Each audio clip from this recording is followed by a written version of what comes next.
Welcome to only IAS. स्वागत है आप सभी लोगों का current affairs revision for prelims 2021 में। साइंस एंड टेक के करंट अफेयर्स के रिवीजन का ये हमारा दूसरा लेक्चर है। आज के इस सेशन में हम अक्टूबर महीने के साइंस एंड टेक के करंट अफेयर्स को रिवाइज करेंगे। इस सेशन का first important article Covirap testing से रिलेटेड है। हाल फिलहाल में Indian council of medical research ने कोविड-19 के डायग्नोसिस के लिए एक लो कॉस्ट मैकेनिज्म को अप्रूवल दिया है। इस पूरे डायग्नोस्टिक मेथड का नाम है कोविरैप।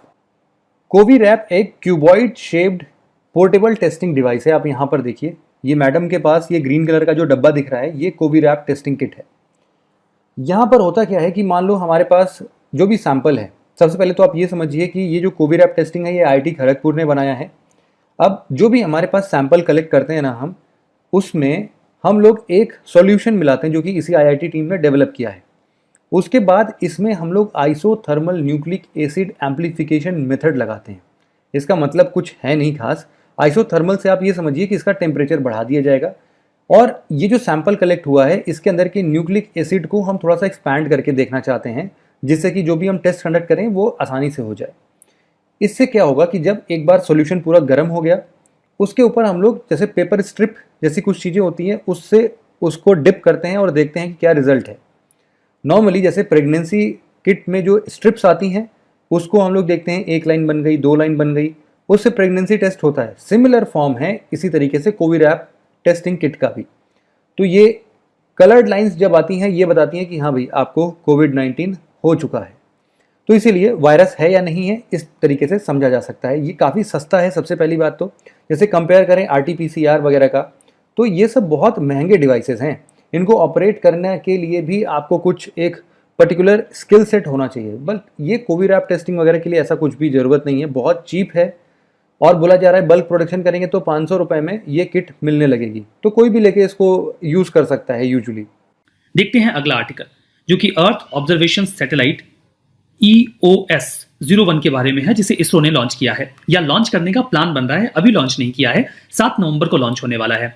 अभी इसरो ने ये क्लियर किया कि जो अर्थ ऑब्जर्वेशन सैटेलाइट्स होंगी उनका टाइटल वो EOS रखेंगे आगे से, और उनकी नंबरिंग 1 2 3 4 ऐसे ही चलेगी जिस नंबर की वो सैटेलाइट होगी। तो चूंकि जब से ये नाम बदला गया EOS, उन्होंने कहा कि हम अर्थ ऑब्जर्वेशन सैटेलाइट का नाम रखेंगे EOS के साथ, तो ये पहली है, इसीलिए इसे EOS-1 कह दिया जा रहा है। ये जो अर्थ ऑब्जर्वेशन सैटेलाइट है ये 9 और इंटरनेशनल कस्टमर सैटेलाइट्स के साथ लॉन्च की जाएगी सतीश धवन स्पेस सेंटर, जो कि आंध्र प्रदेश के श्रीहरिकोटा में है। ये जो कस्टमर सैटेलाइट का मतलब ये है कि दूसरे देश इंडिया को पैसे दे देते हैं अपने सैटेलाइट्स को लॉन्च करने के लिए। क्योंकि इंडिया काफी सस्ते में सैटेलाइट्स लॉन्च कर देता है, इसीलिए अमेरिका और अन्य यूरोपियन कंट्रीज भी अपने कुछ स्पेसिफिक सैटेलाइट्स को इंडिया से ही लॉन्च करवा देते हैं। EOS-01 की बात करें तो एक प्रकार की अर्थ ऑब्जर्वेशन सैटेलाइट है। अर्थ ऑब्जर्वेशन सैटेलाइट्स 2 तरीके की होती हैं। एक तो होती है मिलिट्री पर्पज से और दूसरी होती है नॉन मिलिट्री पर्पज से। मिलिट्री पर्पज से जो मिलिट्री एक्टिविटीज हैं उन्हें ऑब्जर्व करने का काम किया जाता है या स्पाइंग की जाती है। जबकि नॉन मिलिट्री पर्पज की अगर हम बात करें, जो कि ये EOS-01 है, उसके तहत एग्रीकल्चर, फॉरेस्ट्री, डिजास्टर मैनेजमेंट को सपोर्ट करने के लिए डेटा गैदर किया जाता है। ये 51st मिशन होगा इसरो के वर्कहॉर्स PSLV, जिसे आप पोलर सैटेलाइट लॉन्च व्हीकल भी बोल सकते हैं, उसका ये 51वां प्रोजेक्ट है जिसमें वो अपने सैटेलाइट्स को लॉन्च करने वाला है। अर्थ ऑब्जर्वेशन सैटेलाइट्स की अगर हम बात करें तो ये सैटेलाइट्स रिमोट सेंसिंग टेक्नोलॉजी से इक्विप्ड होती हैं। रिमोट सेंसिंग टेक्नोलॉजी का मतलब क्या होता है कि एक ऊपर से कोई ऑब्जेक्ट है, वो कुछ रेडिएशंस की मदद से अर्थ के किसी ऑब्जेक्ट के आकार और उसकी स्थिति को पता लगाने का प्रयास करता है।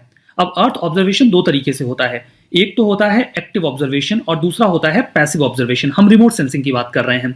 रिमोट सेंसिंग में क्या होता है? रिमोट सेंसिंग 2 तरीके की होती है, एक्टिव रिमोट सेंसिंग और passive remote sensing. Active remote sensing में ये ऑब्जेक्ट कुछ रेडिएशंस खुद ही छोड़ता है, जिसकी मदद से वो किसी ऑब्जेक्ट के आकार और उसकी स्थिति को पता लगाने का प्रयास करता है बिना उसके कांटेक्ट में आए। और पैसिव रिमोट सेंसिंग में हर ऑब्जेक्ट किसी न किसी प्रकार की रेडिएशन रिलीज कर रहा होता है, हीट या फिर सनरेज जो उससे टकरा कर वापस जाती हैं, वो उन्हें डिटेक्ट करके उसके आकार स्थिति को पता लगाने का प्रयास करता है। तो ये तो मतलब हुआ रिमोट सेंसिंग का। I hope you are clear with it. अब बात करते हैं अर्थ ऑब्जर्वेशन की। इसका उद्देश्य अर्थ के फिजिकल, केमिकल और बायोलॉजिकल सिस्टम की जानकारी इकट्ठा करना होता है। कई तरीके की अर्थ ऑब्जर्वेशन सैटेलाइट्स हैं जो कि सन सिंक्रोनस ऑर्बिट में भी एम्प्लॉय की जाती हैं। अगला आर्टिकल हमारा इलेक्ट्रॉनिक वैक्सीन इंटेलिजेंस नेटवर्क मतलब कि ई विन से रिलेटेड है।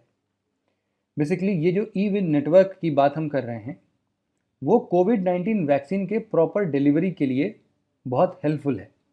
होता क्या है इसमें, ये ई विन अपने आप में एक इंडिजीनियसली बिल्ड एक टेक्नोलॉजी है जिसमें हम लोग वैक्सीन के स्टॉक को डिजिटलाइज कर देते हैं।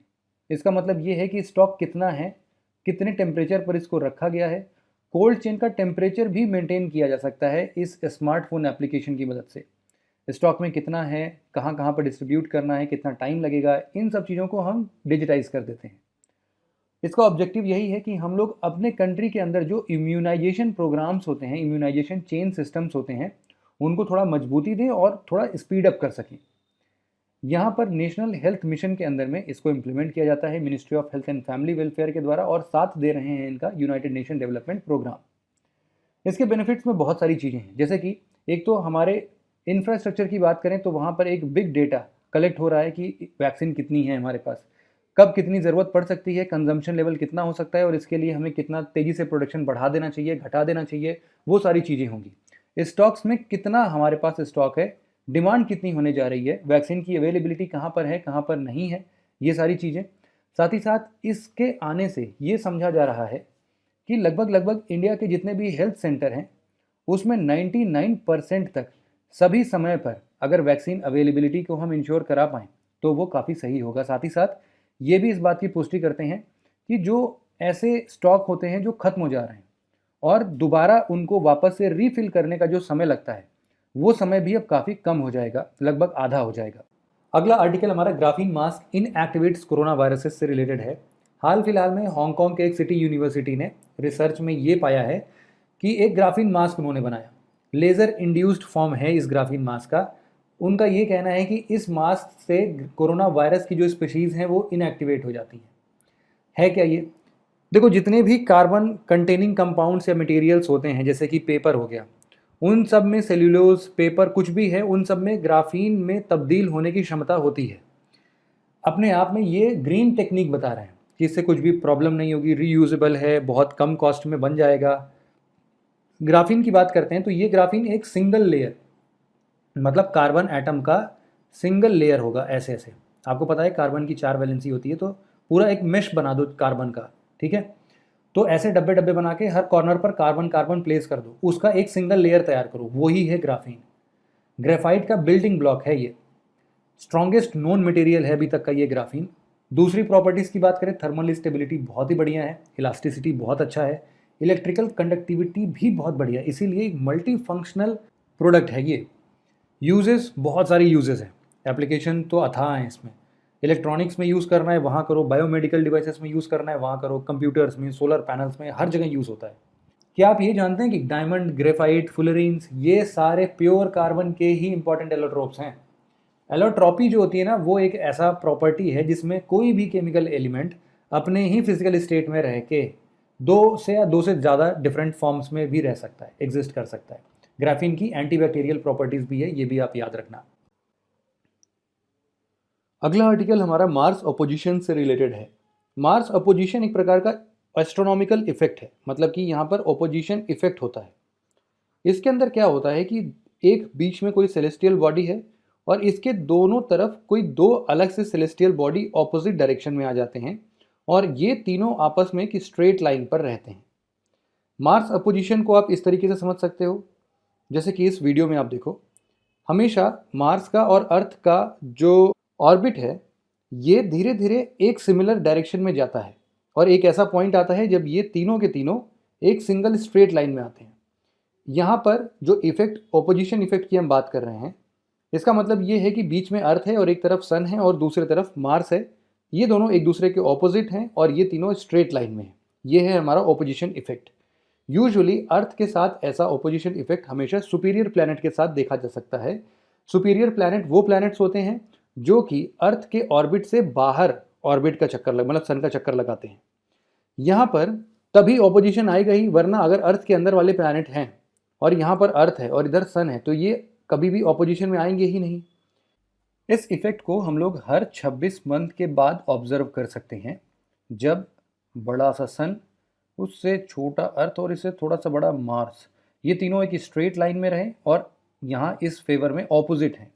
इस ऑपोजिशन इफेक्ट को हम लोग पूरे अक्टूबर भर ऑब्जर्व कर सकते हैं, लेकिन जो सबसे इम्पॉर्टेंट डेट्स हैं वो हैं 6 अक्टूबर का, जब अर्थ और मार्स सबसे क्लोजेस्ट थे, और साथ ही साथ एक है ऑपोजिशन इफेक्ट का डेट जो है 13 अक्टूबर। इसके बाद अब 26 महीने के बाद हमको यही सेम इफेक्ट 8 दिसंबर 2022 को मिलेगा, 2022 में देखने को मिलेगा, जब अर्थ और मार्स के बीच का डिस्टेंस अप्रॉक्सीमेटली 62 मिलियन किलोमीटर्स रहेगा। यूजुअली ऐसा बोला जाता है कि ऑपोजिशन इफेक्ट के टाइम पर दो प्लैनेट्स के बीच का डिस्टेंस सबसे कम हो जाता है क्योंकि ये स्ट्रेट लाइन में बनाते हैं, लेकिन हमेशा ऐसा पॉसिबल नहीं है और ये एक रिलेटिव मेजर है, क्योंकि यूं तो देखा जाए तो मार्स और अर्थ सबसे पास में आए थे 2003 में, और ये पिछले 60,000 सालों में सबसे नज़दीक आने का समय है। इसमें अब बोला गया है कि अगली बार जब ये दोनों सबसे पास आएंगे तो वो समय होगा 2287। इस पीरियड में इस वीडियो को सुनने वाला कोई भी इंसान जिंदा नहीं रहेगा, ठीक है? तो आपको टेंशन नहीं लेना इस चीज़ का। ये देखो, जो अर्थ और मार्स ऑर्बिट कर रहे हैं सन को, ये सर्कुलर पाथ नहीं होता है और इनका अलाइनमेंट भी अलग हो सकता है। मान लो ये सन है और ये रहा अर्थ का ऑर्बिट और ये रहा मार्स का ऑर्बिट, तो सोचो क्या अलाइनमेंट प्रॉपर है? बहुत मुश्किल से ही होगा कि जब यहाँ पर और यहाँ पर ये दोनों साथ साथ थोड़ी देर तक चल रहे, बाकी जगहों पर तो बहुत डिस्टेंस हो सकता है, ठीक है? और यही एक ऐसा समय है जब बहुत सारे कंट्रीज मार्स मिशन छोड़ते हैं, क्योंकि ये मार्स सबसे पास में, सबसे कम फ्यूल में फटाफट से पहुंच जाएगा। अगला आर्टिकल हमारा नेशनल सुपर कंप्यूटिंग मिशन से रिलेटेड है। हाल फिलहाल में department of science and technology ने national supercomputing mission NSM के थर्ड फेज को अनाउंस किया है, और उन्होंने बोला है कि भाई जनवरी 2021 तक आते आते हम लोग अपने देश में जो कंप्यूटिंग की स्पीड है ना, उसको लगभग 45 पेटाफ्लॉप्स कर देते हैं, ऐसा इनका अनुमान लगाना है। देखो, NSM जो है वो बेसिकली MITI मतलब ministry of electronics and IT और department of science and technology के दोनों साथ मिलकर इसको चलाते हैं। इसको इम्प्लीमेंट करने के लिए centre for development of advance computing CDAC Pune का और Indian institute of science IISc Bengaluru, ये दोनों मिलकर इसको इम्प्लीमेंट करते हैं। इसका बेसिक ऑब्जेक्टिव ये है कि हम लोग इंडिया के अंदर ऐसा सुपर कंप्यूटिंग स्पीड लेके आएं कि पूरे वर्ल्ड में सुपर कंप्यूटिंग के लीडर्स बन जाएं हम। इंडिया के पास ऐसी कैपेसिटी होनी चाहिए जिससे कि हम लोग नेशनल लेवल के कोई भी प्रॉब्लम हो या फिर ग्लोबल लेवल के कोई भी चैलेंजेस हों, उनको हम लोग बहुत तेज़ी से सॉल्व कर सके। यहाँ पर बेसिक टारगेट ये होगा कि हम लोग थोड़े टेराफ्लॉप्स की स्पीड से स्टार्ट करेंगे और हंड्रेड्स ऑफ टेराफ्लॉप्स की सुपर कंप्यूटिंग स्पीड को अचीव करने की बात करेंगे। कुछ ऐसे 3 सिस्टम्स बनाएंगे जिसमें हम लोग 3 पेटाफ्लॉप्स तक की स्पीड को भी हम लोग पहुंच जाएं, मतलब इसको भी बना लें। इसके लिए बहुत सारे रिसर्च इंस्टीट्यूशंस हैं जो कि 2022 तक अपने देश के लिए ये सारी चीज़ें बनाने को तैयार हैं और इस पर लग चुके हैं। बेसिकली इस पूरे मिशन के बाकी जो 2 और चरण थे उनके अचीवमेंट्स की बात करें तो सबसे पहला सुपर कंप्यूटर इंडिजिनियसली असेंबल किया गया था जिसका नाम था परम शिवाय। इसको IIT BHU में इंस्टॉल किया गया है। इसके अलावा 2 सिमिलर सिस्टम्स थे जिनका नाम था परम शक्ति और परम ब्रह्मा। इनको इंस्टॉल किया गया था IIT खड़गपुर और IISER पुणे में। अगला आर्टिकल हमारा नोबेल प्राइज फॉर फिजिक्स से रिलेटेड है। 2020 में फिजिक्स के अंदर का नोबेल प्राइज 3 लोगों को दिया गया। इसमें से हाफ पोर्शन डिवाइड है। आधा जो नोबेल प्राइज फॉर फिजिक्स है वो रॉजर पेनरोज को दिया गया है। इन्होंने ये बताया है कि भाई जो हमारा आइंस्टीन की जनरल थ्योरी ऑफ रिलेटिविटी है ना, उससे भी हम लोग ब्लैक होल के फॉर्मेशन का प्रेडिक्शन कर सकते हैं। तो ये अपने आप में एक रॉबस्ट प्रेडिक्शन है। और जो आधा नोबेल प्राइज फॉर फिजिक्स है वो 2 लोगों के बीच में डिवाइडेड है। एक है रेनहार्ड गेंजेल और एक है एंड्रिया घेस। इन लोगों ने क्या किया था, इन लोगों ने ये बताया कि भाई जो हमारा गैलेक्सी है, मतलब कि द मिल्की वे गैलेक्सी है, उसके सेंटर में एक सुपर मासिव कॉम्पैक्ट ऑब्जेक्ट है जिसका ये बात हो रहा है कि ये ब्लैक होल हो सकता है। ओवरऑल इन्होंने सबने मिलकर ब्लैक होल की स्टडी को और एक स्टेप आगे बढ़ा दिया है। Nobel prize for physics Royal Swedish Academy of Sciences decide करती है इस अवार्ड के बारे में। बात करते हैं ब्लैक होल की। जब भी कोई स्टार बूढ़ा हो जाता है और फिर वो कोलैप्स करता है तो कोलैप्स होकर वो ब्लैक होल फॉर्म करता है। आपने एक नाम सुना होगा फिजिक्स में, एस्केप वेलोसिटी का। एस्केप वेलोसिटी क्या होती है? मान लीजिए कि अर्थ से किसी एक ऑब्जेक्ट को ऐसा फेंकना है ऊपर आसमान में कि वो दोबारा धरती पर लौट के ना आए। तो जिस वेलोसिटी से हम उसको ऊपर भेजेंगे वो मिनिमम वेलोसिटी को हम लोग एस्केप वेलोसिटी बोलते हैं। अप्रॉक्सीमेटली यहाँ पर देखा गया है कि 11.2 किलोमीटर पर सेकंड की स्पीड से किसी भी ऑब्जेक्ट को अगर आप ऊपर फेंक देते हो तो वो दोबारा धरती पर नहीं गिरेगी। ठीक है, तो इसको बोलते हैं एस्केप वेलोसिटी। ब्लैक होल के अंदर ऐसा एस्केप वेलोसिटी इतना ज़्यादा होता है कि जो स्पीड ऑफ लाइट है, हम लोग बोलते हैं कि भाई स्पीड ऑफ लाइट से तेज कुछ नहीं चल सकता है, वो भी बाहर नहीं निकल पाता है। तो इसीलिए इसकी एस्केप वेलोसिटी बहुत ज़्यादा है, even light can not escape it. ये बात समझ में आ गई आपको? लाइट उससे बाहर नहीं निकल पाता है, इसीलिए ब्लैक होल इनविजिबल फॉर्म में होते हैं, हम उनको देख नहीं सकते, इसीलिए ट्रैक नहीं कर सकते। और अगर ट्रैक कर सकते हैं तो उसके लिए हमें कुछ स्पेशल टूल्स या फिर स्पेस टेलीस्कोप की ज़रूरत पड़ती है। यहाँ पर ब्लैक होल के अंदर ग्रेविटी जो है, जो गुरुत्वाकर्षण है इसका, वो इतना ज़्यादा होता है कि कोई भी पार्टिकल इससे बाहर नहीं निकल पाता है। यूजुअली इसको मैं ऐसे समझा सकता हूँ आपको कि एक चादर ले लीजिए, ठीक, अपने 4 दोस्तों से बोलिए कि इसका 4 कोना पकड़ लें। ये जो चादर है ये आपका स्पेस टाइम डिनोट कर रहा है। ठीक है, आप इस पे एक लोहे का बॉल बीच में डाल दीजिए।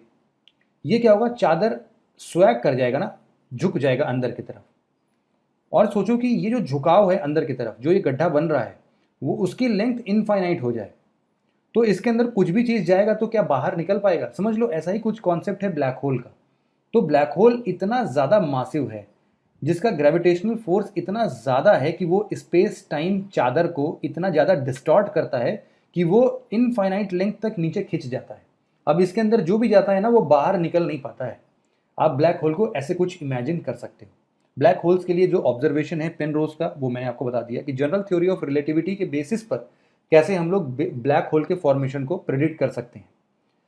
यहाँ पर इससे यही समझ में आता है कि आइंस्टीन की जो जनरल थ्योरी ऑफ रिलेटिविटी है, उसका डायरेक्ट कॉन्सिक्वेंस हम लोग ब्लैक होल के फॉर्मेशन और उसके स्टेबिलिटी के ऊपर हम लोग बता सकते हैं। ये जो गैंजेल और घेस हैं, इन्होंने अपने गैलेक्सी के बीच में एक सुपरमासिव कॉम्पैक्ट ऑब्जेक्ट आइडेंटिफाई डिस्कवर किया, इसलिए भी इनको नोबेल प्राइज दिया गया। अगला आर्टिकल हमारा नोबेल प्राइज इन केमिस्ट्री से रिलेटेड है। इस बार का केमिस्ट्री वाला नोबेल प्राइज क्रिस्पर टेक्नोलॉजी को दिया गया है।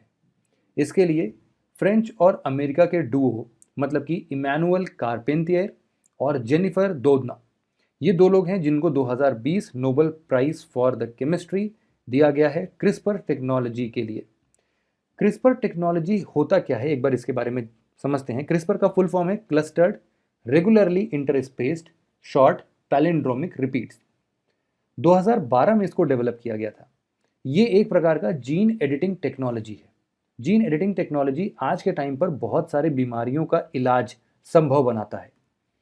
इस टेक्नोलॉजी में बहुत सिंपल सा काम किया जाता है। हमें पता है कि जो हमारी जीन्स होते हैं ना, उनका एक पर्टिकुलर सेक्शन होता है जो कि खराब होता है। उसको हम लोग बोल सकते हैं कि ये जेनेटिकली फंक्शनिंग नहीं है या फिर डिसीज्ड है। इसी को डायग्नोस करता है ये क्रिस्पर टेक्नोलॉजी। इसको हटाता है, काट देता है यहाँ से, और इसके जगह पर एक नया डीएनए रिप्लेस कर देता है। होता यूं है कि ऐसे तो हमारे शरीर में एक नेचुरल डिफेंस मैकेनिज्म होता है, जिससे कि अगर हमने इस जीन के सेक्शन को काट दिया तो वो अपने आप रीग्रो कर जाएगा।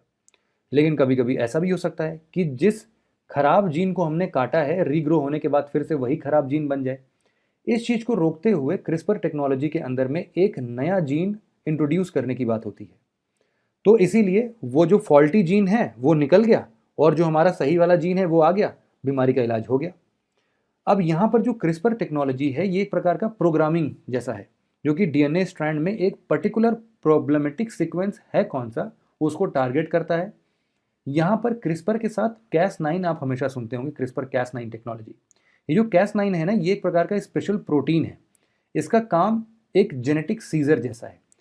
ये जो लोकेशन डिटेक्ट करने की बात है कि भाई ये हमारा फॉल्टी जीन है इतने से इतने तक, ये तो काम क्रिस्पर करता है। लेकिन इसको काटेगा कौन? इसको काटने का काम Cas9 करता है। ये रिमूव कर देता है प्रॉब्लमेटिक सीक्वेंस को और यहीं पर नया सीक्वेंस जो है वो अटैच हो जाता है। ये जो डीएनए स्ट्रैंड है वो ऑटो रिपेयर मैकेनिज्म से रीग्रोथ हो सकता है, लेकिन जैसा कि मैंने बताया कि प्रॉब्लम्स आ सकते हैं। जिपर जैसा होता है, आप इस पिक्चर को देखिए, चीज़ें बहुत अच्छे से क्लियर होंगी आपको। ये देखिए, यहाँ पर जिप जैसा है, आप जो ये रेड कलर का देख रहे हैं, आप समझो कि यहाँ पर कुछ प्रॉब्लम आएगा। Cas9 कुछ ऐसा दिखता है, वो आएगा, एक डिटेक्ट करेगा कि हाँ यहाँ से यहाँ तक इसको कट कर देना है, और फिर यहाँ पे कट करने के बाद ये उसको नए जीन से, प्रोग्राम्ड डीएनए है उससे रिप्लेस कर देता है। सिंपल सी यही टेक्नोलॉजी है, कट पेस्ट टेक्नोलॉजी आप बोल सकते हैं। यहाँ पर इस टेक्नोलॉजी के अंदर हम लोग बहुत सारे डिसीजेस का क्योर पा चुके हैं, बहुत अच्छा इफेक्टिव सॉल्यूशन है। यहाँ पर हम लोग बहुत सारे प्लांट्स के जीन्स में भी एडिटिंग कर सकते हैं कि अगर कोई पेस्ट के खिलाफ लड़ नहीं पा रहा है प्लांट, तो उसको जीन एडिट कर दिया हमने, टेम्परेचर और ड्रॉट से टॉलरेंस दे दिया उसको हम। तो इस तरीके से क्रिस्पर टेक्नोलॉजी का मल्टीपल सोर्सेज में यूज़ है। सबसे पहला आर्टिकल हमारा ओसिरिस रेक्स से रिलेटेड है। ये नासा का एक स्पेस क्राफ्ट है। इसका बेसिक मिशन क्या था कि अर्थ से इनको जाना है सबसे पहले एक एस्टेरॉइड पर जो अर्थ के पास में हो। ये एस्टेरॉइड से इनके लेयर का कुछ एक सैंपल, मतलब जो रॉक मटेरियल होगा उसका एक सैंपल कलेक्ट करना है और वापस घूम के अर्थ पे आना है। तो ये पूरा एक राउंड ट्रिप है इनका, मतलब जाना भी है और आना भी है। अभी फिलहाल ओसिरिस रेक्स ने बेनू एस्टेरॉइड के सरफेस से वो डस्ट और रॉक का सैंपल कलेक्ट कर लिया है, इसीलिए ये न्यूज़ में रहा था। अब ये वापस घर को लौटेगा। बोला जा रहा है कि 2023 मतलब 2023 तक ये वापस अर्थ पर आ जाएगा। इसका सिग्निफिकेंस क्या होगा? देखो, सिग्निफिकेंस वही है जैसे कि अर्थ का ओरिजिन हम लोग हमेशा पढ़ने की कोशिश करते हैं। अर्थ कैसे ओरिजिनेट हुआ, या फिर यहाँ पर लाइफ का ओरिजिनेशन कैसे हुआ। इन सब क्वेश्चंस को आंसर करने के लिए या फिर थोड़े और सबूत इकट्ठा करने के लिए हम लोग दूसरे ऐसे पास वाले एस्टेरॉइड्स का भी सहारा ले सकते हैं। चूंकि ये जो बेनू एस्टेरॉइड है ये भी लगभग 4.5 बिलियन ईयर्स पुराना है, अर्थ के जितना ही है लगभग। इसीलिए ये देखा जा रहा है कि अगर यहाँ से एक सैंपल कलेक्ट होके आ जाए तो हम थोड़ा सा पता लगा सकते हैं कि भाई प्लैनेट कैसे ओरिजिनेट हुआ था, सोलर सिस्टम का इवोल्यूशन कैसे था, यहाँ पर जो सबसे पहले ऑर्गेनिक कंपाउंड्स बने वो कैसे बने। मतलब इन सब के बेसिस पे थोड़ा स्टडी कंडक्ट करने के एक प्रयास किया गया है। एस्टेरॉइड बेनू की बात करें तो ये जो वर्ड बेनू है ना, ये नाम एक इजिप्शियन डीटी है, वहाँ पर पूजा होती है, सन गॉड से रिलेटेड है ये। वहाँ पर इनको ग्रे हेरॉन से डिपेक्ट किया जाता है। ग्रे हेरॉन जो है ना, एक बर्ड है जिसकी गर्दन बहुत लंबी होती है, ठीक, ऐसा कुछ है। यहाँ पर एस्टेरॉइड जो डिस्कवर किया गया कि हाँ भाई ये बेनू एस्टेरॉइड है, इसको 1999 में डिस्कवर किया गया था। और यहाँ पर एक नासा के द्वारा फंडेड लिंकन नियर अर्थ एस्टेरॉइड रिसर्च टीम थी, उन्होंने ही इसको डिस्कवर किया था। और ये बोला जा रहा है कि 4.5 बिलियन साल पुराना है, तो ये अर्थ के छोटे छोटे डिटेल्स को पता करने में बहुत अच्छे से हेल्प कर सकता है। अगला आर्टिकल हमारा responsible AI for social empowerment से रिलेटेड है, रेज 2020। हाल फिलहाल में एक ग्लोबल वर्चुअल समिट ऑर्गेनाइज की गई थी इसी के लिए। ये रेज आर्टिफिशियल इंटेलिजेंस के माध्यम से सोशली लोगों को एम्पावर करना चाहता है। सिंपल सा, नाम से ही पता चल रहा है, जब तक कि फुल फॉर्म हमें पता हो, नहीं पता है तब तो नहीं बता सकते। ये है क्या? अपने हिसाब से सबसे पहला कुछ ऐसा पहली बार हो रहा है कि इंडिया अपना सोशल ट्रांसफॉर्मेशन का विजन देखने के लिए ग्लोबली लोगों के मतलब ग्लोबल एरियाज में जितने भी बुद्धिजीवी लोग हैं उन सबको बुला रहा है, बता रहा है, बोल रहा है बताओ भाई हमारे आर्टिफिशियल इंटेलिजेंस का हम कैसे यूज़ कर सकते हैं कि हम अपने लोगों के अंदर में सोशल ट्रांसफॉर्मेशन ला सकें। इसको ऑर्गेनाइज किया गया था नीति आयोग और मीटी, मतलब कि ministry of electronics and information technology के साथ। पहला ग्लोबल मीटिंग ऐसा कुछ हो रहा है, वन ऑफ इट्स काइंड है, मतलब बहुत ही अलग तरीके से देखा जा रहा है कि जो भी हमारे एजुकेशन सेक्टर है, एग्रीकल्चर सेक्टर है, हेल्थ सेक्टर है, या फिर स्मार्ट मोबिलिटी सेक्टर है, इन सब जगहों पर हम आर्टिफिशियल इंटेलिजेंस का कैसे यूज़ कर सकते हैं। विमेन की स्टेटस को इम्पावर करना है, सोशली हमें लोगों को इंक्लूजन या फिर सोशल इंक्लूजन की तरफ जाना है, सोशल ट्रांसफॉर्मेशन लेके आना है। ये सब कैसे हो सकता है आर्टिफिशियल इंटेलिजेंस की मदद से, इसी के बारे में ये पूरा प्रोग्राम है। कौन कौन पार्टिसिपेट कर सकता है इसमें, पार्टिसिपेंट कौन कौन थे इसमें?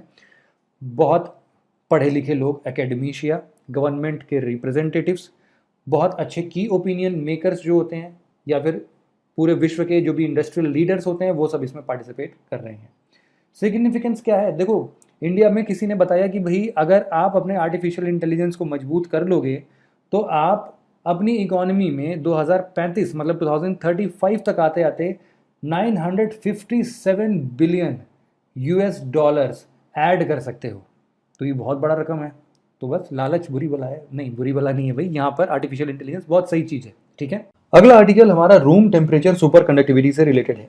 हाल फिलहाल में साइंटिस्ट ने इस डिस्कवरी को रिपोर्ट किया है कि हमने पहला ऐसा रूम टेम्परेचर वाला सुपर कंडक्टर बना लिया है जो कि सदियों से ये तलाश में था, अवेटेड था। सुपर कंडक्टर इस तरीके से बनाया गया है कि दो डायमंड्स के बीच में हम लोग कार्बन, हाइड्रोजन और सल्फर को स्क्वीज कर दे रहे हैं और फिर उसको 2.6 मिलियन टाइम्स ऑफ ये जो एटमॉस्फेरिक अर्थ प्रेशर होता है ना, atmospheric pressure of the earth होता है, उसका 2.6 मिलियन टाइम यहाँ पर प्रेशर दे रहे हैं। तो अप्रोक्सीमेटली 15 डिग्री सेल्सियस पर ये मटेरियल सुपर कंडक्टर जैसा बिहेव करने लगा है।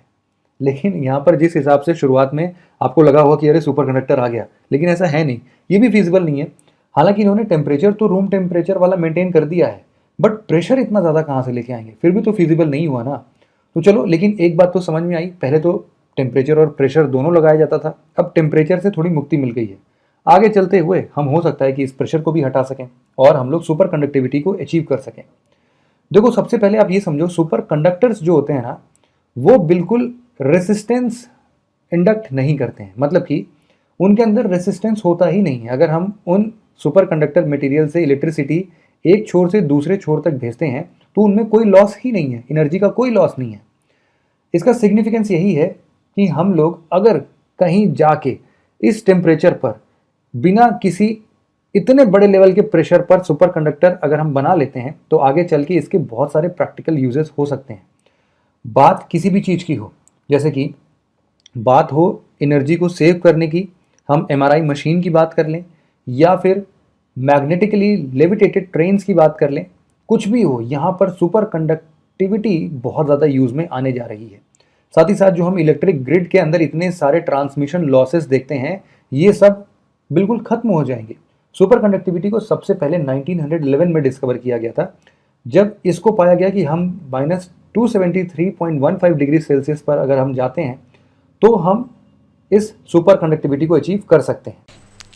जो अगला आर्टिकल है वो सोफिया के बारे में है। सोफिया का फुल फॉर्म है stratospheric observatory for infrared astronomy. NASA का है ये सोफिया। इसने अभी for the first time confirm किया कि जो मून का सनलाइट सरफेस है वहाँ पर भी पानी है। देखिए, चंद्रयान 1 ने सबसे पहले बता दिया था कि चांद के ऊपर वाटर मॉलिक्यूल्स की प्रेजेंस है, लेकिन चांद का एक हिस्सा ऐसा है जो कभी भी सनलाइट के सामने नहीं आता, तो उसके पोलर रीजन में चंद्रयान 1 ने बताया था कि पानी की प्रेजेंस है। लेकिन अभी ये देखिए, जो एक बिल्कुल साउथ में आपको क्लेवियस क्रेटर दिख रहा है, ये क्रेटर सनलाइट के एम्बिट में आता है। यहाँ पर पानी की प्रेजेंस को डिटेक्ट किया गया है सोफिया के द्वारा। सोफिया है क्या? एक्चुअली में ये एक जेट प्लेन हुआ करता था, बोइंग 747SP एयरक्राफ्ट हुआ करता था, जिसे बाद में मॉडिफाई कर दिया गया एक ऑब्जर्वेटरी के तौर पर। यह डेवलप किया गया नासा और जर्मन एरोस्पेस सेंटर के द्वारा मिलकर। इसमें एक बहुत ही स्ट्रॉन्ग टेलीस्कोप लगाया गया है जिसकी मदद से ये जो सेलेस्टियल बॉडीज़ हैं उनको डिटेक्ट करता है। ये स्ट्रेटोस्फीयर में 38,000 से लेकर 45,000 फीट की ऊंचाई पर उड़ान भरता है और वहाँ से जो सेलेस्टियल ऑब्जेक्ट्स हैं उनको देखता रहता है, ऑब्जेक्ट को डिटेक्ट करता रहता है। सोफिया का पर्पज़ ये था कि जो इंफ्रारेड यूनिवर्स है, जिनमें हम इंफ्रारेड की मदद से उन्हें डिटेक्ट कर सकते हैं। इंफ्रारेड देखिए एक ऐसी एनर्जी होती है जिसे आप देख तो नहीं सकते बट हीट के फॉर्म में फील कर सकते हैं। स्पेस का लगभग हर ऑब्जेक्ट इंफ्रारेड एमिट करता है, उसी को डिटेक्ट करके सोफिया वर्क करता है। सिग्निफिकेंस इस डिस्कवरी की इसलिए है, देखिए सोफिया को मून को डिटेक्ट करने के लिए सिर्फ डेफिनेटली नहीं तैयार किया गया था, बल्कि हर प्रकार के सेलेस्टियल ऑब्जेक्ट के लिए इसे डेवलप किया गया था। लेकिन इसकी निगाह मून पर भी पड़ती है और मून के इस क्रेटर के ऊपर, जिसे क्लेवियस नाम दिया गया है, वहाँ पर यह पानी को डिटेक्ट करता है। ये इंपॉर्टेंट इसलिए है क्योंकि नासा का एक मिशन है आर्टेमिस प्रोग्राम, जिसके तहत 2024 में फर्स्ट वुमेन को चांद पर भेजा जाएगा और अगले मैन को भी भेजा जाएगा। मतलब एक आदमी औरत दोनों को भेजा जाएगा। वुमेन तो definitely for the first time चांद पर जाएंगी इस मिशन के ज़रिए। तो अगर हमें ये कंफर्म हो जाए कि चांद पर पानी है तो उसका इस्तेमाल रिसोर्स के तौर पे किया जा सकता है और यहाँ से कम वाटर कैरी करना पड़ सकता है, जिसको हम फ्यूल के तौर पे किसी भी मोड में इस्तेमाल कर पाएंगे। तो ये तो सिग्निफिकेंस है। ये देखिए, ये सोफिया है, यहाँ पर टेलीस्कोप माउंट किया गया है जो डिटेक्ट करता है इंफ्रारेड की मदद से सेलेस्टियल ऑब्जेक्ट्स को। अगला आर्टिकल ट्यूबेरियल सलाइवरी ग्लैंड्स के बारे में है। ह्यूमन बॉडी के ऊपर सैकड़ों सालों से रिसर्च चल रही है और हमें ऐसा लगता है कि हम ह्यूमन बॉडी के बारे में लगभग सब कुछ जानते हैं, लेकिन कई बार ह्यूमन बॉडी में हमें कुछ नए ऑर्गन्स मिल जाते हैं और ये हमें सरप्राइज कर देते हैं और हमारी अभी तक की रिसर्च पर भी क्वेश्चन मार्क रेज करते हैं, जहां पर हम ये क्लेम करने की कोशिश करते हैं कि हमें ह्यूमन बॉडी के बारे में सब कुछ पता चल चुका है। अभी हाल ही में नीदरलैंड्स के साइंटिस्ट जो हैं उन्होंने एक नए ऑर्गन को ह्यूमन बॉडी में डिटेक्ट किया, उसके बारे में उन्हें जानकारी मिली जब वो जो प्रोस्टेट कैंसर है उसके बारे में रिसर्च कर रहे थे। वर्तमान जानकारी के मुताबिक हमारी बॉडी में 3 मेजर सलाइवरी ग्लैंड्स होती हैं, कुछ माइनर भी होती हैं बट मेजर ये 3 सलाइवरी ग्लैंड्स ही होती हैं।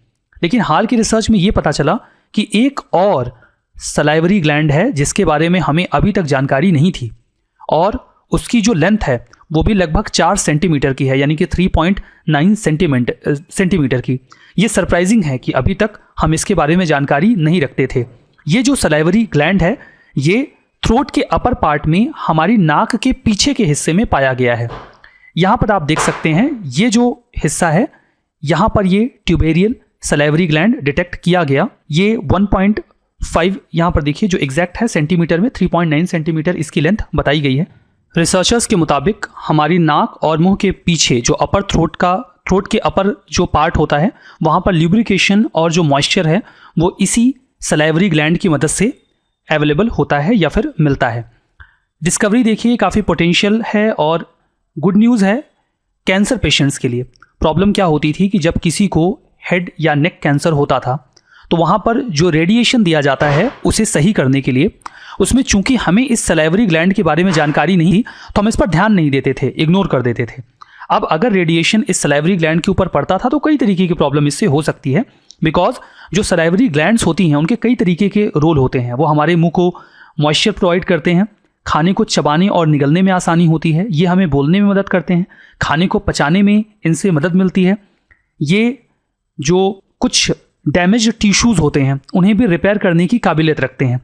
तो अगर हमें एक इंपॉर्टेंट सलाइवरी ग्लैंड के बारे में जानकारी नहीं है, रेडिएशन की वजह से हम उसे डैमेज कर रहे हैं, तो जो पेशेंट क्योर हो जाएंगे उन्हें कई और तरीके की प्रॉब्लम होगी। कई सारे पेशेंट के ऊपर ये रिसर्च की गई जिसमें यह भी पाया गया कि जिनके ये जो इस प्रकार का कैंसर था जहां पर रेडिएशन दिया गया, ट्यूबेरियल सलाइवरी ग्लैंड को इग्नोर करते हुए उन्होंने ज़्यादा साइड इफ़ेक्ट्स की शिकायत की। मतलब इसके जानकारी होने के बाद साइड इफ़ेक्ट्स का खतरा थोड़ा सा डेफिनेटली कम होगा।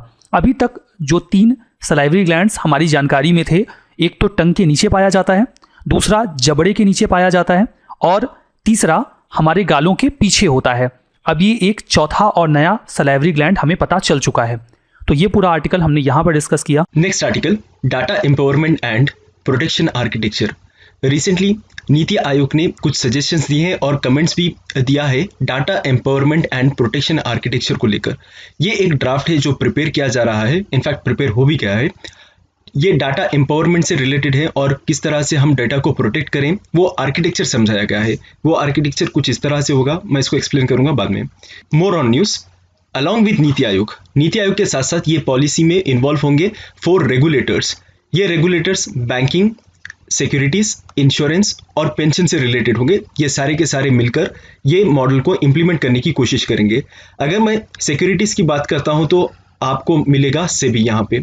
अगर मैं बैंकिंग की बात कर रहा हूं तो यहाँ पे मिलेगा आपको आरबीआई। अगर इंश्योरेंस की बात कर रहा हूं तो IRDAI और पेंशन की बात कर रहा हूं तो PFRDA। ये सारे लोग मिलकर काम करेंगे। इनके साथ साथ नीति आयोग भी होगा और मिनिस्ट्री ऑफ फाइनेंस भी इन्वॉल्व होगी। ये पॉलिसी को रिलीज किया जाएगा 2020 में और ये रिपोर्ट को प्रिपेयर किया जा रहा है ISPIRT, या जो कि एक not for profit think tank है। अभी करंट स्टेटस क्या है हमारे डाटा फ्रेमवर्क का, डाटा प्रोटेक्शन इंडिया में किस तरह से किया जा रहा है। देखिए, सबसे पहले तो मैं ये बता दूं आपको, जिस तरह से ऑयल इंपॉर्टेंट है हर चीज़ के लिए, कुकिंग के लिए, ट्रैवलिंग के लिए, एनीथिंग, ऑयल बहुत ज़्यादा इंपॉर्टेंट है, करेक्ट। आजकल ये बताया जा रहा है कि ऑयल्स को कंपेयर किया जा रहा है डाटा से। अगर ऑयल नहीं है तो आप कुछ काम नहीं कर पाओगे, सिमिलरली डेटा है ये। ऑयल आपका एक बैकबोन है, तो डेटा भी आपका एक बैकबोन है। डाटा के बिना आप लोग नहीं रह सकते हैं। तो इंडिया में यही डेटा को प्रोटेक्ट करने की बात कर रहे हैं। आपको पता ही होगा कि किस तरह से अटैक्स हो रहे हैं डाटा से रिलेटेड। रिसेंटली आपने सुना होगा रैंसमवेयर अटैक और ऐसे बहुत सारे अटैक्स। तो अभी देखिए, बॉर्डर पे होने वाली लड़ाई तो भूल जाइए आप, फिजिकल जो लड़ाई होती थी, अब जो लड़ाई होगी वो सॉफ्टवेयर के द्वारा, डिजिटल वर्ल्ड के द्वारा होगी। ये इस तरह से होगा, रैंसम मांगा जाएगा, आपके डाटा को हैक करके आपके डाटा को चुराया जाएगा। तो इंडिया बहुत ज़्यादा एक्टिव है इसको लेकर कि नए नए लॉस बना रही है किस तरह से अपने डेटा को, इंडिया के डेटा को प्रोटेक्ट करें। जिस तरह के ऑयल के प्राइसेस ज़्यादा है, ऑयल के प्राइसेस ज़्यादा है और ऑयल की वैल्यू ज़्यादा है, ऑयल का डिमांड ज़्यादा है, सिमिलरली डाटा की वैल्यू, डाटा का प्राइस बहुत ज़्यादा है। तो कुछ ना कुछ तो ढांचा होना चाहिए जहाँ पे हम रेगुलेट कर सकें हमारा फ्रेमवर्क डाटा से रिलेटेड। देखिए, इंडिया ने अभी तक क्या किया है डाटा प्रोटेक्शन के लिए। इंफॉर्मेशन टेक्नोलॉजी रूल्स 2011 लेकर आए थे, जहाँ पे जनरल एप्लीकेशन है related to privacy loss. Information technology में reasonable security practices and sensitive personal data और इंफॉर्मेशन की बात की गई है। इसके अलावा भी कलेक्शन ऑफ गवर्नमेंट डेटा, आपको पता ही है गवर्नमेंट किस तरह से डेटा कलेक्शन कर रही है बाय आधार। पहले तो ये आया था targeted delivery of financial and other subsidies, benefits and services को लेकर। ये एक्ट, आधार एक्ट 2016 आया था कि जितनी भी सब्सिडीज होंगे, बेनिफिट्स होंगे, सर्विसेज होंगे, डायरेक्ट आपके अकाउंट में ट्रांसफर कर दिया जाएंगे। लेकिन गवर्नमेंट क्या की है यहाँ पे आपके आइरिस स्कैन, बायोमेट्रिक और आपका नाम वगैरह सब डिटेल्स ली है गवर्नमेंट, तो इसको भी प्रोटेक्ट करने की ज़रूरत है। तो यहाँ पे आधार डाटा सिक्योरिटी रेगुलेशन 2016 लेकर आए थे डेटा को सिक्योर करने के लिए। इसके बाद में data related to banking sector, अगर बैंकिंग सेक्टर की हम बात करें, बैंकिंग सेक्टर से रिलेटेड डेटा जैसा कि अकाउंट नंबर हो गया है, IFSC कोड हो गया है, ये सब रेगुलेट किया जाएगा under credit information companies regulation act 2005 के कानून के अंतर्गत। क्रेडिट इंफॉर्मेशन कंपनीज रेगुलेशन 2006 भी यहाँ पे इन्वॉल्व होगा, ये बैंकिंग के सेक्टर के डेटा को प्रोटेक्ट करने के लिए। Circulars of RBI, reserve bank of India, including KYC circulars, master circulars on credit cards and customer services and code of banks commitment to customers, ये सारे डेटा रिलेटेड है credit card से। ये सारी के सारी चीज़ें जहाँ पे हमारा डेटा इस्तेमाल किया जाता है, चाहे वो KYC नॉर्म्स होंगे या फिर master circulars on credit cards होंगे या XYZ, तो ये सारी चीज़ों को प्रोटेक्ट करेंगे क्रेडिट इंफॉर्मेशन रेगुलेशन एक्ट 2005 और क्रेडिट इंफॉर्मेशन कंपनीज रेगुलेशन 2006 के अंतर्गत। Data related to health care sector, अब हेल्थ केयर सेक्टर में डाटा किस तरह से रेगुलेट किया जा रहा है, ये रेगुलेट किया जा रहा है clinical establishment central government rules 2012 के अंतर्गत। और इसके साथ साथ Indian medical council professional conduct etiquette and ethics regulation 2002 भी यहाँ पे इन्वॉल्व है कि आपके हेल्थ सेक्टर डेटा को प्रोटेक्ट करें। इससे होगा क्या, आपकी इंफॉर्मेशन चुराई जाएगी और आपको बाद में ये जो इंफॉर्मेशन प्राइवेसी में होता है हेल्थ केयर, तकरीबन आप लोग छुपाते हैं, हर कोई छुपाता है कि हेल्थ से रिलेटेड अगर कोई बड़ा इश्यू आ गया है तो ये क्या करेंगे, अगेन ये आपके डेटा को हैक करके पब्लिक में लाने की बात करेंगे। इस तरह से होता है। तो यहाँ पे भी हेल्थ केयर के डेटा को प्रोटेक्ट करने के लिए हमारी सेंट्रल गवर्नमेंट बहुत ज़्यादा इन्वॉल्व है। 2012 में भी लॉ लेकर आई थी और 2002 में भी लॉ लेकर आई है। As a part of potential reforms with regard to the data protection regime, personal data protection bill 2019 ये भी आया था पोटेंशियल रिफॉर्म से रिलेटेड। करंटली ये एक स्टैंडिंग कमेटी को रिफर किया गया है कि देखना आप इसमें अगर कुछ अमेंडमेंट्स करने की ज़रूरत है, कुछ ऐड करने की ज़रूरत है तो हमें बताना, फिर हम वापस रखेंगे पार्लियामेंट में अगर नेसेसिटी रही तो। Non personal data governance framework and national digital health mission among others have been envisaged. Data empowerment is the process. देखिए, ये समझाने से पहले मैं आपको ये समझा दूं कि डेटा क्या होता है। डेटा एक बहुत ही बड़ी टर्म है, ये बहुत कुछ हो सकता है। आपका नाम हो सकता है, आपके नाम से लेकर इनफैक्ट सारी इंफॉर्मेशन आपकी हो सकती है कि आप किस पॉलिटिकल पार्टी को सपोर्ट करते हैं, आपके रिलीजियस व्यूज़ क्या है, आपका सेक्सुअल ओरिएंटेशन क्या है, आपकी हेल्थ रिपोर्ट्स क्या है। ये सब बेसिकली एक डेटा के बहुत ही बड़े अम्ब्रेले के अंदर आते हैं। बड़े अम्ब्रेले के अंदर आना यानी बड़े छाते के अंदर आना। इस छाते के अंदर सारे पार्ट्स और सब पार्ट्स बनाए गए हैं डेटा के, जैसा कि फॉर एग्जांपल सेंसिटिव डेटा क्या होता है, पर्सनल डेटा क्या होता है। और इतना ही नहीं छोड़ा, इसको डिफाइन भी किया है कि सेंसिटिव डेटा में ये चीजें आएंगे, पर्सनल डेटा में ये चीजें आएंगे। ये ड्राफ्ट में सारी चीजें डिस्कस की गई है एलॉबरेट मैनर में। अब डेटा एम्पावरमेंट क्या होता है? ये एक प्रोसेस है जहां पे लोग अपनी खुदी से या फिर किसी इंटरमीडियरीज की, मतलब बीच में कोई एजेंट ब्रोकर लेंगे, उसकी मदद से या तो कंट्रोल लेने की कोशिश करेंगे या कोई पावर गेन करने की कोशिश करेंगे ओवर द डेटा। सोसाइटी के वेलबीइंग के लिए भी हो सकता है ये, और ये डेंजर भी हो सकता है, अलग से भी हो सकता है। सो लोगों को ये समझने की जरूरत है कि आपकी राइट टू प्राइवेसी क्या है डेटा को लेकर, क्या क्या चीजें आपको लोग से शेयर करना चाहिए, क्या क्या चीजें आपको लोग से शेयर करना नहीं चाहिए, और आपका डेटा किस तरह से क्रिएट कर सकें, किस तरह से प्रोड्यूस करें, और किस तरह से इसका कॉमन यूज हो सकता है, ये सारी चीजें बताई गई है। Now coming to this part, architecture क्या है डेटा का, ये मैं आपको बताता हूं। देखिए, empowerment data empowerment and protection architecture, यहाँ पे होगा ये एकदम वेग तरीके से दिखा है मुझे, फिर भी बता देता हूँ मैं आपको। यहाँ पे इंफॉर्मेशन है यूजर की। अगर आपने रिक्वेस्ट किया है डेटा, ये रिक्वेस्ट जाएगी कंसेंट मैनेजर के पास। ऐसे ही आपका डेटा कोई नहीं ले सकता। ये कंसेंट मैनेजर आपसे परमिशन लेगा कि इसको देना है। तब अगर आपने हाँ कहा तो डेटा जाएगा, अगर आपने ना कहा तो डेटा शेयर नहीं होगा। यही है पूरा प्रोसीजर कि डेटा का रिक्वेस्ट कैसा हो रहा है और डेटा किस तरह से जा रहा है। यहाँ पे इंफॉर्मेशन यूजर्स जैसा कि flow based credits, personal finance management, wealth management, ये भी हो सकता है। और सारी के सारी चीज़ें E2E होगा, एनक्रिप्टेड डेटा फ्लो होगा। यहाँ पे इनक्रिप्टेड यानी जहाँ से रिक्वेस्ट की गई है और जहाँ पे रिक्वेस्ट भेजी गई है, सिर्फ इन दोनों को ही पता होगा कि डेटा में क्या है। ये एक पैकेज जैसा होगा, एक पैकेट जैसा होगा, और ये पैकेट वहीं पे खुलेगा जहां पे आपने भेजा था। यहाँ पे कोई भी दूसरा आदमी, कोई दूसरा एजेंट नहीं पढ़ सकेगा आपका डेटा। तो ये कंसेंट मैनेजर क्या है? कंसेंट मैनेजर का काम यही होगा कि ये आपके जो पैकेट को डिलीवर कर सकें सही एड्रेस तक, ये आपसे कुछ सवाल करें, ये होगा। तो basically E2E encrypted data flow based on user consent, ये होगा यहाँ पे। ये प्रोटेक्शन आर्किटेक्चर है डेटा का। Next article, assisted reproductive technology. Recently assisted reproductive technology ART regulation bill आया है 2020 का। इसको इंट्रोड्यूस किया गया है लोकसभा में।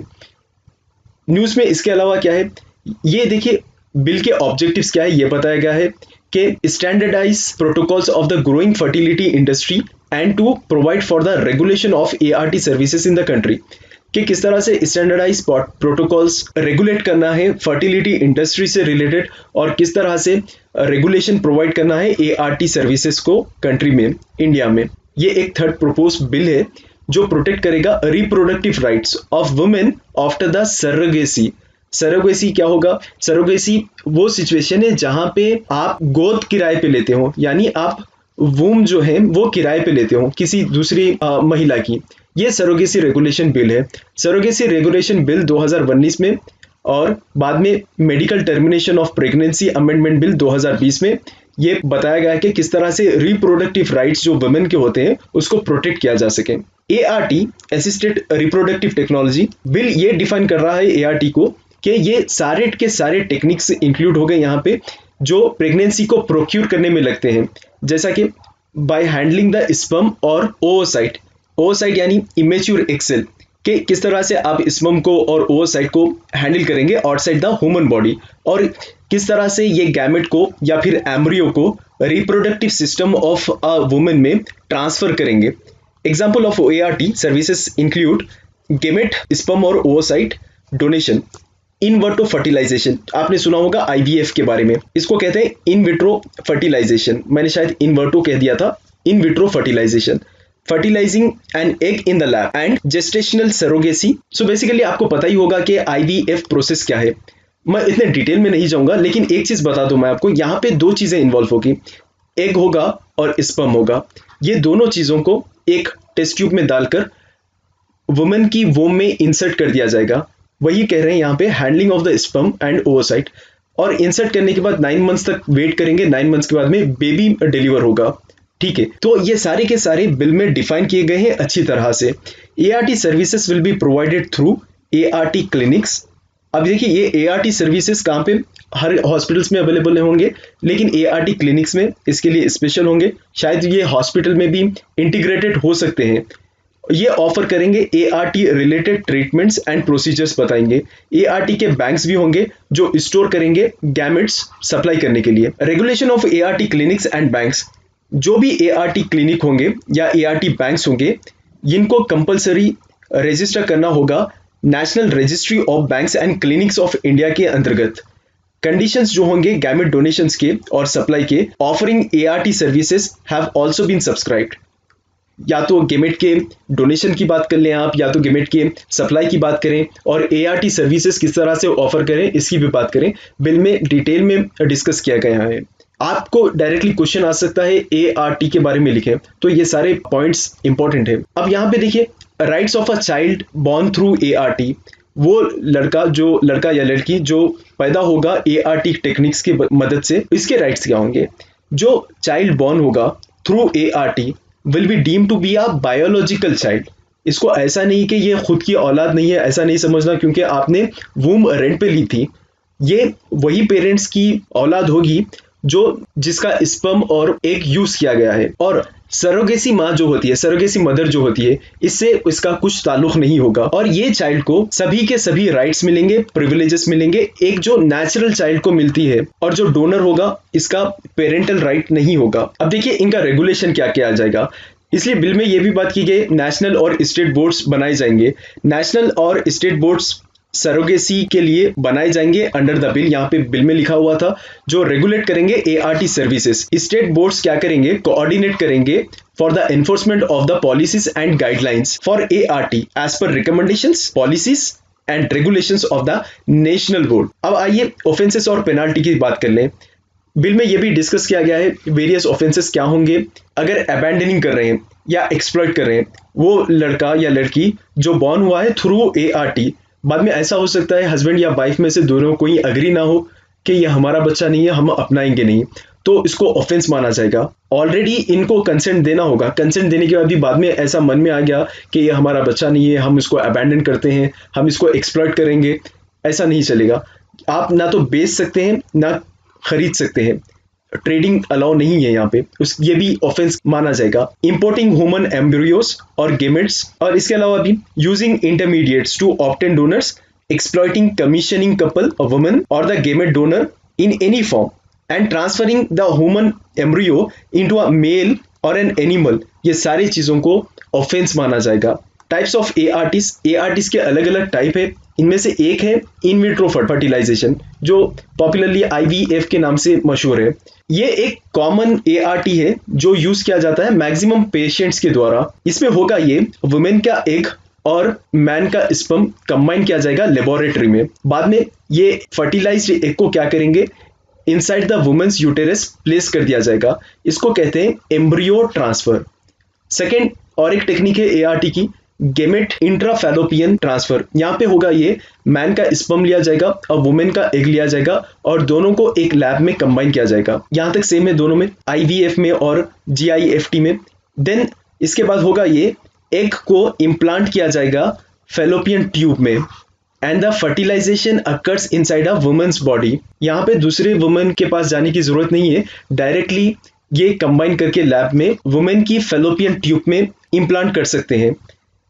इसके बाद में इंट्रा यूटेरिन इंसेमिनेशन आईयूआई, इसमें होगा ये मेल का स्पर्म लेकर वुमेन की यूटेरस में रखा जाएगा बिफोर ओव्यूलेशन। ओव्यूलेशन एग बनने से पहले, आपको पता ही है कि हर महीने एग बनता है, वो एग बनने से पहले जस्ट बिफोर द ओव्यूलेशन ये मैन का स्पर्म लेकर वुमेन के यूटेरस में रखा जाएगा बाई लॉन्ग नैरो ट्यूब। और जैसा एग बनेगा ये स्पर्म एग के साथ एक्ट करेगा और यहाँ पे फर्टिलाइजेशन ऑफ एग होगा। जेस्टेशनल सरोगेसी, यहाँ पे क्या होगा, एम्ब्रियो को क्रिएट किया जाएगा आईवीएफ के द्वारा using the eggs and the sperms of the intended parents और डोनर्स, और इसके बाद में ये सरोगेट माँ पे ट्रांसफर किया जाएगा। यहाँ पे जो चाइल्ड है इसलिए बायोलॉजिकल चाइल्ड नहीं मान रहे हैं, और यहाँ पे जो माँ है वो सिर्फ जेस्टेशनल कैरियर है। Next article, Mars orbiter mission MOM। ISRO ने 6 साल पहले मार्स के ऊपर एक मिशन भेजा था जिसका नाम था MOM, मार्स ऑर्बिटर मिशन या फिर मंगलयान। अब इसके 6 साल कंप्लीट हो गए हैं, इसलिए ये न्यूज़ में है। अब देखिए मॉम के बारे में कुछ जान लें आप। मॉम एक फर्स्ट इंटरप्लानिटरी मिशन है इसरो का, जिसको लॉन्च किया गया है 2013 में, और इसको लॉन्च कैसा किया गया है, PSLV C-25 के सहायता से इसको लॉन्च किया गया है। और फाइनली ये इंसर्ट होता है MOM मतलब मार्स की ऑर्बिट में 2014 में। इतना समय लगा था 2013 से 14 तक का, और यहाँ पे पहले अटेम्प्ट में ही इसरो ने सक्सेस हासिल की थी और अपने सैटेलाइट को मार्स की ऑर्बिट में प्लेस कर दिया था। इसके साइंटिफिक ऑब्जेक्टिव्स कुछ इस तरह से कि एक्सप्लोर कर सके मार्स के सरफेस फीचर्स को, मॉर्फोलॉजी, मिनरोलॉजी, मार्टियन एटमॉस्फेयर को स्टडी कर सके बाई इंडिजीनियस साइंटिफिक इंस्ट्रूमेंट, वो इंस्ट्रूमेंट के सहायता से जो इंडिया में बनाए गए हैं। टेक्निकल ऑब्जेक्टिव्स क्या है इसके, डीप स्पेस कम्युनिकेशन करें, नेविगेशन करें, मिशन प्लानिंग और मैनेजमेंट करें। मॉम ने 5 पेलोड्स को कैरी किया था in order to accomplish its scientific objectives. देखिए, मीथेन सेंसर फॉर मार्स, इसको डिजाइन किया गया है मीथेन कितना होगा मार्स में उसको मेजर करने के लिए। सेकेंड, मार्स कलर कैमरा, इसको ट्राई कलर MCC कह रहे हैं हम, मार्स कलर कैमरा कह रहे हैं, जो इमेजेस और इंफॉर्मेशन देगा सरफेस फीचर्स के और मार्स में मार्स का सरफेस कैसा है उसके कंपोजिशन के बारे में। लाइमन अल्फा फोटोमीटर, इसका काम यह होगा कि जो भी मार्स के सरफेस में ड्यूटेरियम और हाइड्रोजन होंगे उसको मेजर करें, ड्यूटेरियम और हाइड्रोजन का रेशियो बता सकें, जो हेल्प करेगा अंडरस्टैंड करने में कि कितना वाटर लॉस हुआ है मार्स से। अब सवाल ये उठता है, मॉम ने अभी तक इंडिया की कैसी मदद की है। मॉम ने मदद की है मार्स ऑर्बिटर मिशन ने मार्टियन अटलस बनाने के लिए, और फोबोस और डीमोस को भी हमने क्लोजली स्टडी किया है मार्स के कलर कैमरा से। इसके बाद में Mars exospheric neutral composition analyser MENCA, ये एक क्वाड्रपल है मास स्पेक्ट्रोमीटर है जो कैपेबल है एनालाइज करने के लिए कितना न्यूट्रल कंपोजिशन है 1 से लेके 300 AMU यूनिट्स में विथ यूनिट मास रेजोल्यूशन। इसके बाद में थर्मल इंफ्रारेड इमेजिंग स्पेक्ट्रोमीटर, ये मेजर करेगा थर्मल एमिशन कितना हो रहा है और डे में थर्मल एमिशन क्या होगा और नाइट में थर्मल एमिशन क्या होगा, और जो भी मिनरल्स हैं और सॉइल है मार्स के ऊपर वो उसको स्टडी किया जाएगा, जिसकी मदद से हम स्टडी कर सकते हैं कि मार्स के सरफेस पे कंपोजिशन क्या है मिनरल्स का। और फाइंडिंग्स में ये भी मालूम चला है कि जो डस्ट स्टॉर्म्स होते हैं इंडिया में भी होते हैं, मतलब अर्थ पे भी होते हैं, तो मार्स पे भी होते हैं, बहुत ज्यादा होते हैं, हंड्रेड्स ऑफ किलोमीटर्स तक चलते हैं ये डस्ट स्टॉर्म्स मार्स में। Albedo map of Mars has been prepared using MOM will be useful to study the surface properties of Mars। Albedo होता क्या है, अल्बेडो एक फ्रैक्शन है सोलर एनर्जी का जो रिफ्लेक्ट होता है प्लानिटरी सरफेस से बैक इनटू द स्पेस, एक तरह की लाइट होती है अल्बेडो। अब देखिए जो दूसरे मिशन से मार्स के जो न्यूज में रह चुके हैं वो देखते हैं हम। एक्सोमार्स 2022, ये एक जॉइंट प्रोग्राम है। ये प्रोग्राम यूरोपियन स्पेस एजेंसी और रशिया स्पेस एजेंसी के द्वारा बनाया गया है। ये 2 मिशंस कंप्राइज करता है, एक ट्रेस गैस ऑर्बिटर जिसको लॉन्च किया गया था 2016 में, और दूसरा comprising a rover and surface platform is plan for 2022। Next, Mars 2020 rover, इसमें होगा ये नासास प्रिजर्वरेंस रोवर, ये जानने की कोशिश करेगा कि पहले जमाने में कोई लाइफ इसमें एग्जिस्ट की है या नहीं की है, और रॉक के और सॉइल के सैंपल्स इसको कलेक्ट करके वापस अर्थ पे लेके आएगा। 2020 में ये लॉन्च होने वाला है। होप मिशन, ये मिशन UAE का है, ये याद रखें आप, UAE का है। अभी तक NASA, Europe, Russia, India news में था, अब UAE भी पार्टिसिपेट कर रहा है। 2020 में UAE ने होप मिशन को लॉन्च किया गया है और ये अरब का सबसे पहला मिशन है टू मार्स। तियानवेन-1, ये एक चाइना का पहला मार्स का एक्सप्लोरेशन मिशन है जिसको लॉन्च किया गया है 2020 में। तो आज के इस सेशन में बस इतना ही। Thank you very much.